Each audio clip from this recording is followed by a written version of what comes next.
সোণাৰী মহাবিদ্যালয় ৰাজনীতি বিজ্ঞান বিভাগৰ উপস্থিত থকা মোৰ শ্ৰদ্ধাৰ বিহুৰাজ শনিবাৰ ছাৰকে অৱমুখ্য কৰি শ্ৰদ্ধাৰ লাকি চেতিয়া মেম, শ্ৰদ্ধাৰ চক্ৰপাণী পাটিল ছাৰ, শ্ৰদ্ধাৰ দেৱজ্যোতি ছাৰ আৰু শ্ৰদ্ধাৰ দীপশিকা মেম।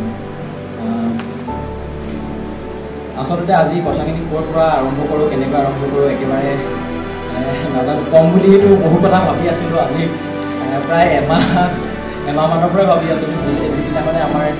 সোণাৰী মহাবিদ্যালয় আমাৰ বিভাগটো বিদায় সভা পাতিব, সেইদিনাখনে ভালকৈ মনৰ দুআষাৰ কম। কিন্তু যোৱাকালিৰ পৰা ভাবি আজি এই মুহূৰ্তটো পালোঁ। কিন্তু এতিয়া ইয়ালৈ অহাৰ পাছত এনেকুৱা লাগিছে যে সকলো কথা পাহৰি গৈছোঁ। আচলতে কলেজীয়া জীৱনৰ 3 বছৰ এক ডাঙৰ অভিজ্ঞতাখন এই কম সময়ৰ ভিতৰতে কৰি শেষ কৰাটো মোৰ কাৰণে একেবাৰে নগণ্য বুলি কওঁ। হ'লেও যিদিনাখন 2022 চনৰ আগষ্ট মাহত আমি এই সোণাৰী মহাবিদ্যালয় আহিছিলোঁ, তেতিয়া মোৰ বাবে সোণাৰী মহাবিদ্যালয়ৰ তোৰণখন, সোণাৰী মহাবিদ্যালয়ৰ চৌপাশটো, সোণাৰী মহাবিদ্যালয়খন আৰু সোণাৰী মহাবিদ্যালয়ৰ ৰাজনীতি বিজ্ঞান বিভাগটো একেবাৰে অচিনাকি আছিল। আমাৰ আটাইতকৈ ভাল লগা বিষয় যে আমি যোন বৰ্ষত এই সোণাৰী মহাবিদ্যালয়ত আমি নামভৰ্তি কৰি সোণাৰী মহাবিদ্যালয় আহিছিলোঁ, আমি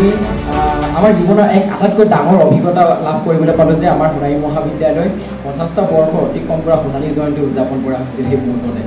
আমি নিজকে লাকি বুলি অনুভৱ কৰিম, কাৰণ আমাৰ সোণাৰী মহাবিদ্যালয়খনে কৰোণাৰ সময়ছোৱাতে 50টা বৰ্ষ অতিক্ৰম কৰিলে। কিন্তু কৰোণাৰ কাৰণে 2 বছৰৰ পাছত আমাৰ এই সোণাৰী মহাবিদ্যালয় সোণালী জয়ন্তী উদযাপন কৰিলে, আৰু তাৰ কাৰণে আমি নিজকে লাকি বুলি অনুভৱ কৰিম। কাৰণ আমি যদি তেতিয়াতে পতা দিন আমি সোণাৰী মহাবিদ্যালয়ৰ সেই সোণালী জয়ন্তী অভিজ্ঞতাখন হয়তো নাপালোঁ হ'লে। সেই মুহূৰ্তত আমি যেতিয়া সোণাৰী মহাবিদ্যালয়লৈ আহিছিলোঁ, তেতিয়া চৌদিশে সোণাৰী মহাবিদ্যালয়ৰ সোণালী জয়ন্তীৰ উখল মাখল পৰিৱেশ আছিল। আমি 2-এটা ক্লাছ কৰিছিলোঁ যদিও সেই মুহূৰ্তত কলেজীয়া জীৱন আৰম্ভ হৈছিল। 4 নম্বৰ উঠোটো গৈ সেই সময়ত আমি বিচাৰি পোৱা নাছিলোঁ। মোৰ কাৰণে ক'বলৈ গ'লে আমি যদি কেতিয়াবা ওপৰৰ মহলালৈ আহোঁ, কেতিয়াবা আগফাললৈ যাওঁ, কেতিয়াবা পিছলৈ যাওঁ, তেনেকুৱা আছিল। পিছলৈ গৈ সোণাৰী মহাবিদ্যালয়খন এতিয়া এনেধৰণে চিনাকি হ'ল যে সোণাৰী মহাবিদ্যালয়ৰ আগফালে থকা আমলখি গছজোপাৰ পৰা ধৰি পিছফালে থকা বগৰী গছজোপালৈ আমি এতিয়া কোনটো ঠাই আছে সেই সকলোবোৰৰ পৰা সেই অভিজ্ঞতাকণ হ'ল এই 3 বছৰৰ যাত্ৰাত। আৰু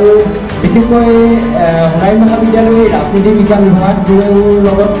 বেছিকৈ আপোন হৈ পৰি সময় বাগৰি দিন বাগৰি আৰু এই দিনটো বাগৰাৰ লগে লগে নিজৰ বিভাগটো নিজৰ ঘৰখনৰ দৰে হৈ পৰিল। আৰু যেতিয়াই সোণাৰী মহাবিদ্যালয়লৈ আহোঁ, তেতিয়া আমাৰ নিজৰ ৰাজনীতি বিজ্ঞান বিভাগটোৰ প্ৰতি এক বেলেগ আৱেগ আৰু অনুভূতি জাগি উঠে। তাৰ লগতে আমাৰ ৰাজনীতি বিজ্ঞান বিভাগটো বুলিয়ে নহয়, আমাৰ ৰাজনীতি বিজ্ঞান বিভাগৰ আমাৰ সকলো ছাৰ বাইদেউ আমাৰ যিদৰে আমাক শিক্ষাদান কৰিলে, আৰু লগতে আমাৰ যিদৰে আমাৰ কলেজৰ কামসমূহৰ সহায় সহযোগিতা আগবঢ়ায়, তাৰ বাবে আমি সদায় ছাৰহঁতৰ আগত আমাৰ তেওঁলোকৰ আগত শ্ৰদ্ধা কৃতজ্ঞতা থাকিব। আৰু যেতিয়া আৰু ক'বলৈ আচলতে জুনিয়ৰ হিচাপে এইখন মহাবিদ্যালয়ত অংশগ্ৰহণ কৰিছিলোঁ, আৰু আজি আমি আহি এই ছিনিয়ৰ পৰ্যায় পালোঁ। অৰ্থাৎ আমি দুদিনমানৰ পাছত হয়তো আমি কেৱল সোণাৰী মহাবিদ্যালয়ত পৰীক্ষা দিবৰ কাৰণে আহিম, কিন্তু আমি আকৌ পুনৰ এই সোণাৰী বেছিকৈ আমি মনত পৰিব সোণাৰী মহাবিদ্যালয়ৰ সেই বিভাগটোৰ সেই বেঞ্চকেইখন, সোণাৰী মহাবিদ্যালয়ৰ সেই বিভাগটোৰ খিৰিকীকেইখন। আৰু চবতকৈ ডাঙৰ কথা, আমাৰ বেছিকৈ মনত পৰিব আমাৰ সোণাৰী মহাবিদ্যালয়ৰ ডাঙৰ চিলেকখন। কাৰণ আমি সোণাৰী মহাবিদ্যালয়ৰ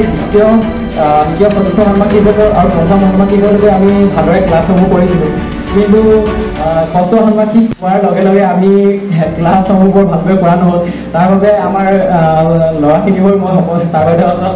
ক্ষমা বিচাৰিছোঁ। কাৰণ আমি ষষ্ঠ ষাণ্মাসিকত আটাইতকৈ বেছি মোৰ হিচাপত মই 8টামান ক্লাছ কৰিলোঁ নেকি ষষ্ঠ ষাণ্মাসিকত। যদি কলেজলৈ আহোঁ, হ'লেও প্ৰায়ভাগ সময় কলেজ ডিপাৰ্টমেণ্টটোতকৈ বেছি চিলেকশ্যনত কৰোৱা হ'ল। এনেকুৱা লাগিল যে এই আমাৰ ষষ্ঠ ষাণ্মাসিকৰ এমাহটো আমাৰ 3 বছৰ যিমানখিনি অভিজ্ঞতা, যিমানখিনি আমাৰ মনৰ আৱেগ অনুভূতিয়ে চিলেকশ্যনৰ মাজতে সীমাবদ্ধ হৈ আছে, তেনেকুৱা ধৰণৰ লাগিলে। আৰু প্ৰথম অৱস্থাত আমাৰ যেতিয়া মহাবিদ্যালয়লৈ আহিছিলোঁ, তেতিয়া লগৰবোৰৰ লগত বন্ধু আমাৰ হৈছিল যদিও বৰ ক্লাছ কৰা হয়, আমাৰ ক্লাছ কৰি আমাৰ নিজৰ ঘৰলৈ যোৱা কিন্তু যেতিয়া আমাৰ চেমিষ্টাৰসমূহ আগবাঢ়ি গ'ল তেতিয়া বন্ধুত্ব সম্পৰ্কটো আৰু বেছি ঘনিষ্ঠ হৈ গ'ল কাৰোবাৰ লগত তুমিৰ পৰা তইলৈ পৰিৱৰ্তন হ'ল এনেদৰে এতিয়া এনেকুৱা হৈছে যে আমাৰ এটা নাহিলে যদি আজি কোনোবাই কলেজলৈ নাহে তই কিয় নগ'লি তই নগ'লে মই নাযাওঁ এনেকুৱা এটা পৰিস্থিতি হ'লগৈ মিছ কৰিম সকলোকে আৰু চবতকৈ ডাঙৰ কথা সোণাৰী মহাবিদ্যালয় এখনৰ বাৰ্ষিক ক্ৰীড়া সপ্তাহে জুনিয়ৰ আৰু ছিনিয়ৰখিনিৰ মাজতে সুসম্পৰ্ক গঢ়ি তোলে ঠিক যেনেদৰে আমি জুনিয়ৰ আছিলোঁ তেতিয়াও আমাৰ ছিনিয়ৰসকলে যেতিয়া বাৰ্ষিক ক্ৰীড়া সপ্তাহত কালচাৰ ৰেলীৰ পৰা আৰম্ভ কৰি ফেয়াৰৱেললৈকে আৰু শিক্ষক দিৱস অনুষ্ঠিত কৰে তেতিয়া জুনিয়ৰ আৰু ছিনিয়ৰৰ মাজতে সম্পৰ্ক গঢ়ি তোলে সুন্দৰ ঠিক তেনেদৰে আমি যেতিয়া এতিয়া ষষ্ঠ ষান্মাসিক পালোঁ এই বছৰ আমাৰ 2025 বৰ্ষৰ সোণাৰী মহাবিদ্যালয়ত যি বাৰ্ষিক ক্ৰীড়া সপ্তাহ অনুষ্ঠিত কৰা হৈছিল সেই সময়ছোৱাতো আমাৰ ছিনিয়ৰ আৰু জুনিয়ৰসকলৰ মাজত এক ভাল সম্পৰ্ক গঢ় লৈ উঠিল বুলি মই অনুভৱ কৰিছোঁ কাৰণ তাৰ আগলৈকে আমাৰ জুনিয়ৰসকলৰ লগত এনে চা চিনাকি হয় যদিও সেই কলেজ যুগৰ সময়ছোৱাত এক আচলতে বেছিকৈ ঘনিষ্ঠতাটো বাঢ়ে মহাবিদ্যালয় বুলি কোৱাৰ লগে প্ৰতিটো বিভাগে নিজৰ প্ৰতিযোগিতাৰ দৌৰত নামি পৰে আৰু তেনেকৈ আমাৰ ৰাজনীতি বিজ্ঞান বিভাগেও প্ৰতি বছৰৰ দৰে এইবছৰো আমি বাৰ্ষিক ক্ৰীড়া সপ্তাহত আমাৰ নিজৰ প্ৰতিযোগিতা দৌৰখনত নামি পৰিলোঁ কিন্তু চাই গ'লে কি হ'ব মোগললৈ আহোমৰ দিনত একেৰাতিকে গঢ় নিৰ্মাণ কৰাৰ আমাৰ ৰাজনীতি বিজ্ঞান বিভাগে এনেকুৱা এটা অভিজ্ঞতাৰ সন্মুখীন হ'লোঁ যে একে ৰাতিতে আমি মেগাজিন তৈয়াৰ কৰি পিছদিনাখন আমি সেই মেগাজিন উন্মোচন কৰি আমি কলেজ যুগত প্ৰথম পুৰস্কাৰ হ'বলৈ সক্ষম হ'লোঁ বৰ্তমান পিছে আমাৰ মেগাজিনখন আইচিউত থকা পেচেণ্টৰ অৱস্থাত হৈ আছে সেইটো বেলেগ কথা কিন্তু মোৰ বন্ধুসকলো ছাৰ বাইদেউকে ধন্যবাদ জ্ঞাপন কৰিছোঁ তেওঁলোকে আমাৰ এই 3 বছৰীয়া যাত্ৰাত ইমান ধুনীয়াকৈ পাঠদান কৰাৰ লগতে আমাক বহুমূলীয়া শিক্ষাখন প্ৰদান কৰাৰ লগতে বিশেষকৈ ধন্যবাদ জ্ঞাপন কৰি আমাৰ দ্বিতীয় আৰু চতুৰ্থ ষান্মাসিকৰ ভাইটি ভণ্টিসকলক তোমালোকে ইমান সুন্দৰকৈ আজি এই অনুষ্ঠানটো আয়োজন কৰিলে আচলতে আমি ভবা নাছিলোঁ কিন্তু তোমালোকে ইমান সুন্দৰকৈ অনুষ্ঠানটো যে আয়োজন কৰিলে তাৰ বাবে আমি সকলো ষষ্ঠ ষান্মাসিকৰ হৈ তোমালোকক ধন্যবাদ জ্ঞাপন কৰিছোঁ আৰু বিশেষ কিন্তু ক'ম আজি আচলতে এক আৱেগিক মুহূৰ্ত কিন্তু মোৰ জীৱনত আজিলৈকে শিক্ষাৰ জীৱনত তিনিটাকৈ বিদায় সভা পাৰ কৰিলোঁ মোৰ মানে চকুৰ পৰা চকু পানী নোলায় দুখ লাগিব পাৰে কিন্তু চকুৰ পৰা চকু পানী নোলায় কিন্তু অন্তৰত এই সোণাৰী মহাবিদ্যালয়খন সদায় থাকিব নিজৰ বন্ধু বান্ধৱখিনি সদায় থাকিব মনত পৰিব বিশেষকৈ লগৰকেইজনক মনত পৰিব কেৱল আমাৰ ৰাজনীতি বিজ্ঞান বিভাগ বুলিয়েই নহয় যেতিয়া আমি ষষ্ঠ ষান্মাসিক পালোহি তেতিয়া আমাৰ মহাবিদ্যালয়ত থকা অন্য বিভাগৰ যিখিনি ষষ্ঠ ষান্মাসিকৰ বন্ধু বান্ধৱ আছে তেওঁলোকৰ লগতে ঘনিষ্ঠ সম্পৰ্ক গঢ় লৈ উঠিল ইতিহাস বিভাগৰে যদি কওঁ আমি ইকনমিক্স ডিপাৰ্টমেণ্টে কওঁ প্ৰতিটো বিভাগৰে ষষ্ঠ ষান্মাসিকৰ লগৰকেইজনৰ মাজতে সুন্দৰ সম্পৰ্ক গঢ় লৈ উঠিল আৰু আশা কৰিছোঁ যাতে মহাবিদ্যালয়খনৰ পাছত ওলাই যোৱাৰ পাছতো আমাৰ এই সম্পৰ্কটো অটুট থাকে